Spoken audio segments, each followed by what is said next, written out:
is Emily, and I'm 35 years old.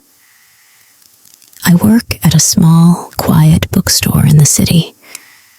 It's a cozy place filled with the smell of old pages and the soft rustle of paper.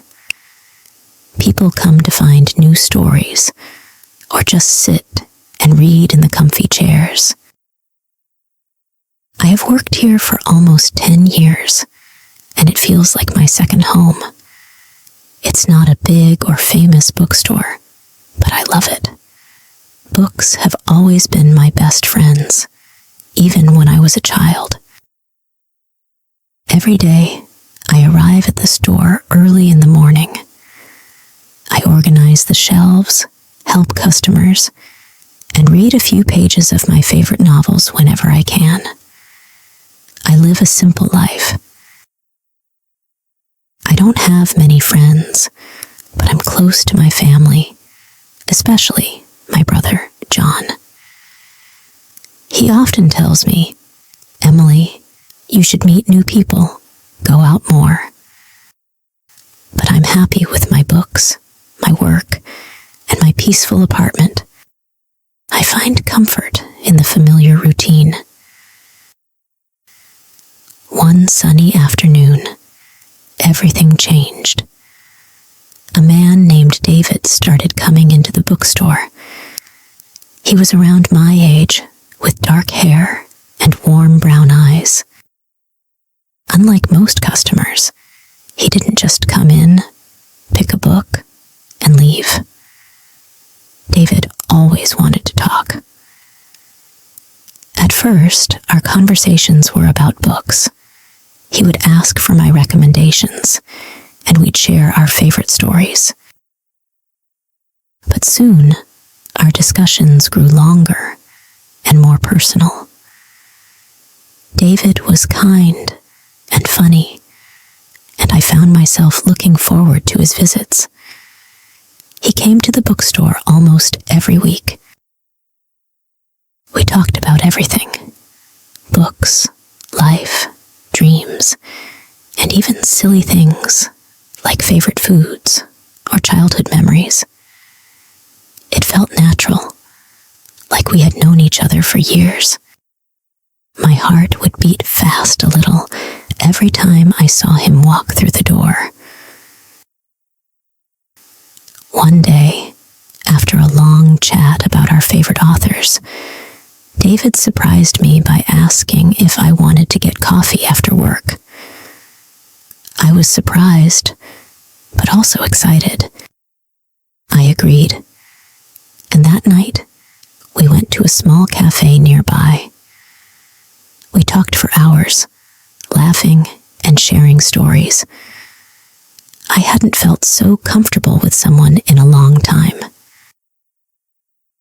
As I sipped my coffee, I realized I was starting to like him, not just as a customer, but as a person.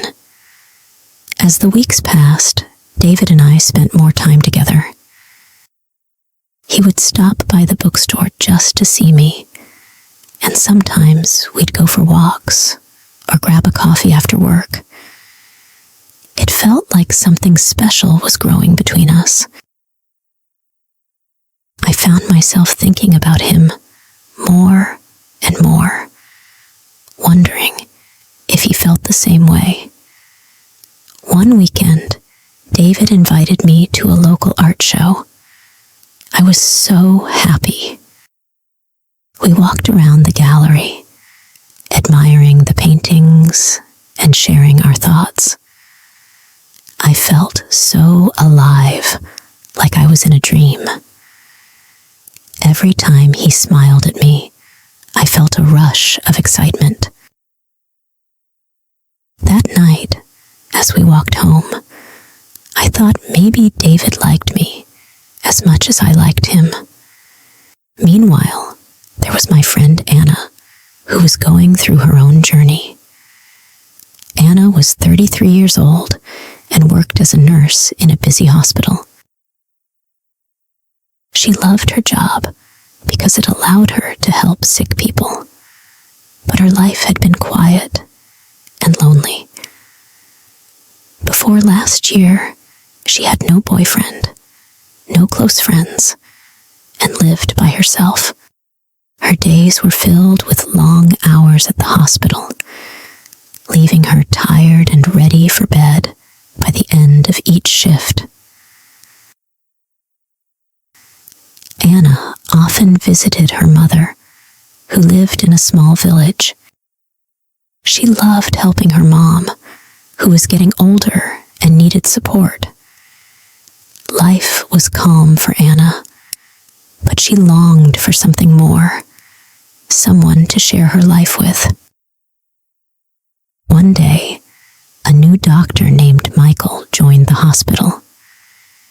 He was 2 years younger than Anna, at 31 years old, and was very handsome.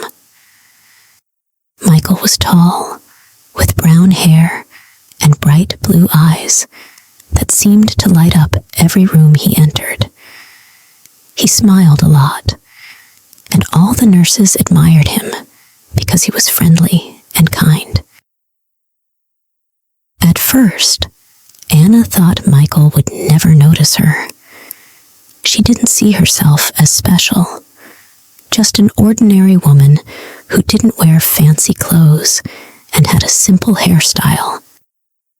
But then, to her surprise, Michael began talking to her. He was always kind, asking how her day was, and smiling at her every time they crossed paths. Anna was shocked. She didn't think someone like Michael would be interested in someone like her.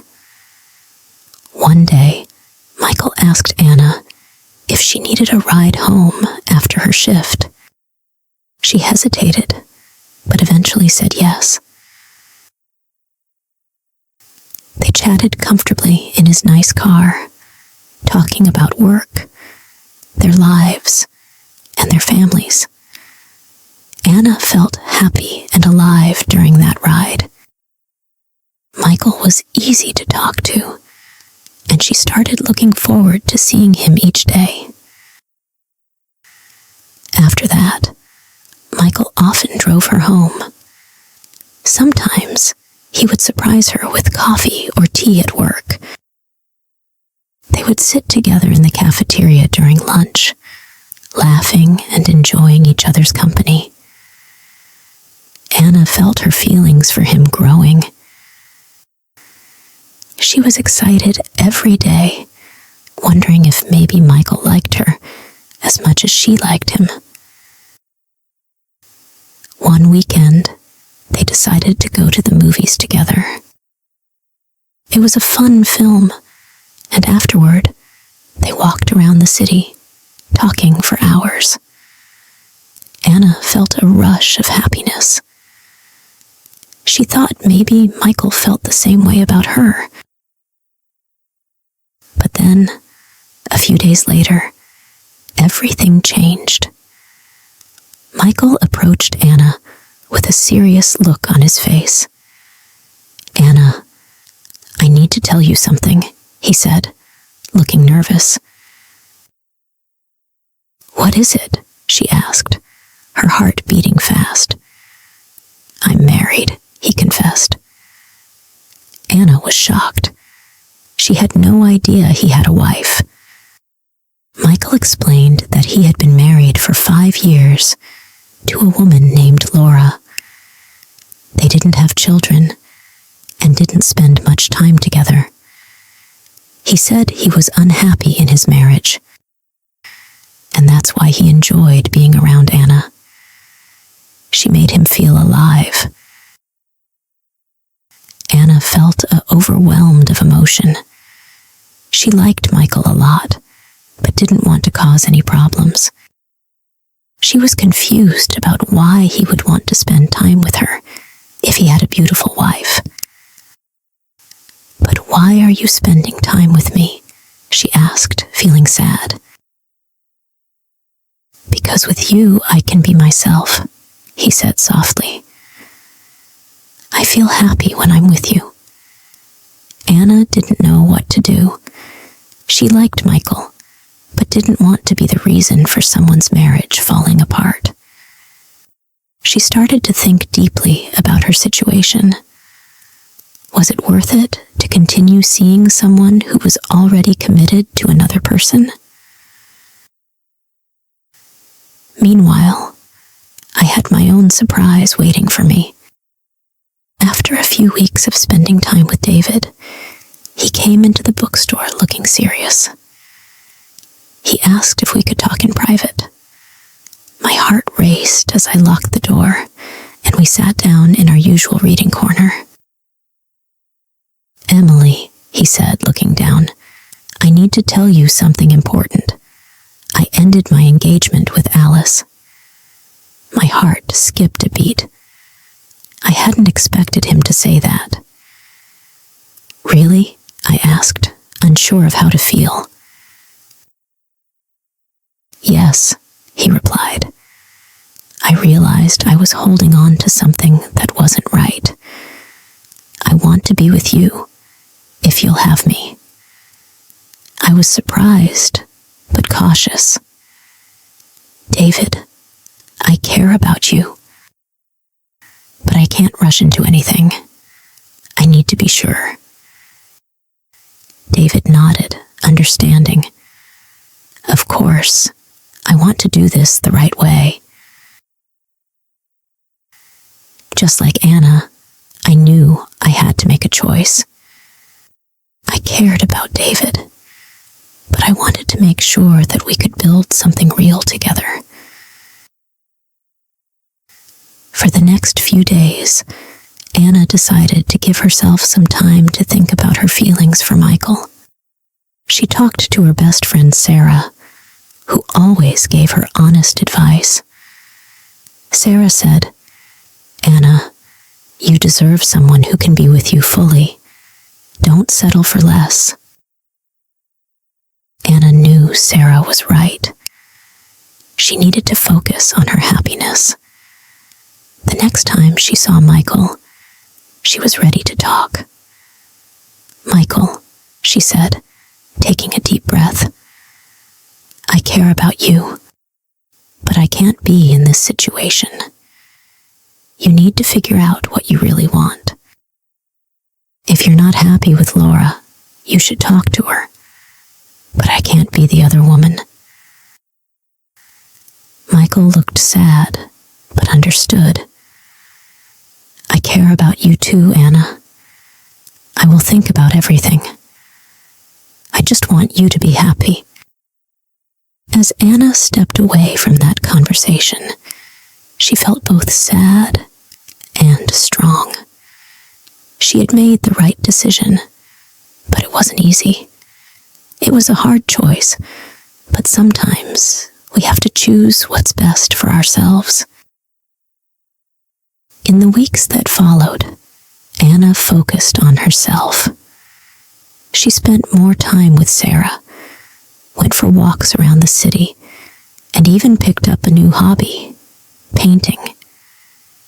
It was something she had always wanted to try, and it helped take her mind off things. Similarly, I found joy in my work and in my books. David and I took our time getting to know each other better, building our connection slowly. Every conversation felt more meaningful, and I began to feel hopeful about the future. One evening, about a month later, David returned to the bookstore. He looked happy, and I couldn't help but smile when I saw him. "Emily," he said, "I talked to Alice.